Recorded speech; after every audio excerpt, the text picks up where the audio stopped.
On CNN, they were holding up film canisters. On Twitter, there were suggestions of an oyster shucking contest. Some called for a return to the duel.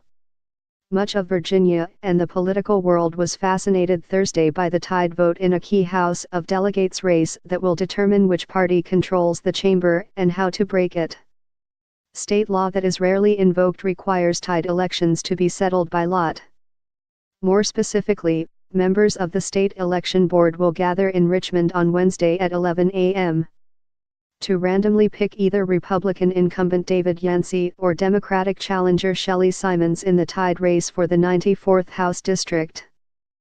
Their names will be tucked inside 2 film canisters placed into a bowl, hat, or other receptacle.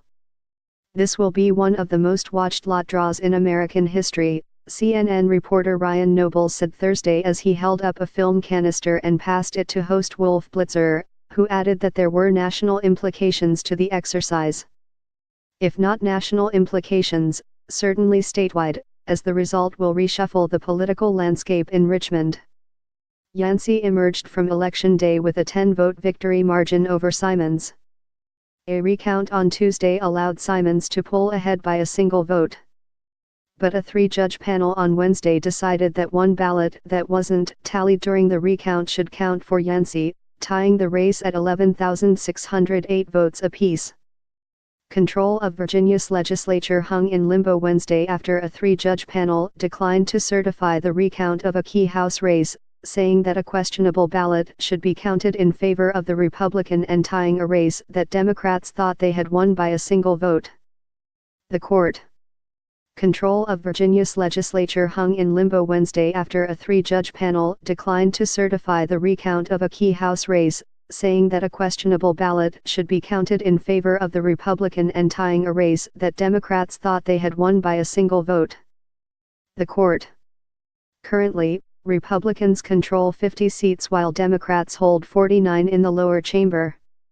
If Simons wins, it would force the parties into a rare power-sharing situation. As elections officials forged ahead with plans for the random drawing, Simons on Thursday railed against a court that overturned her brief 1-vote win over Yancey.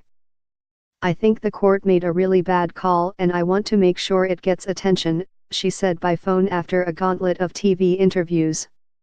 "We were following the rules and David Yancey chose not to follow the rules," she said, calling the move really sneaky.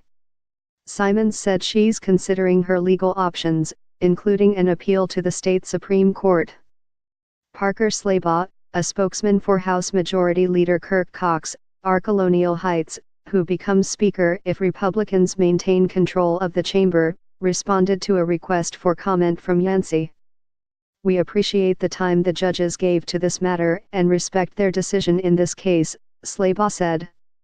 "Everybody played by the same rules here.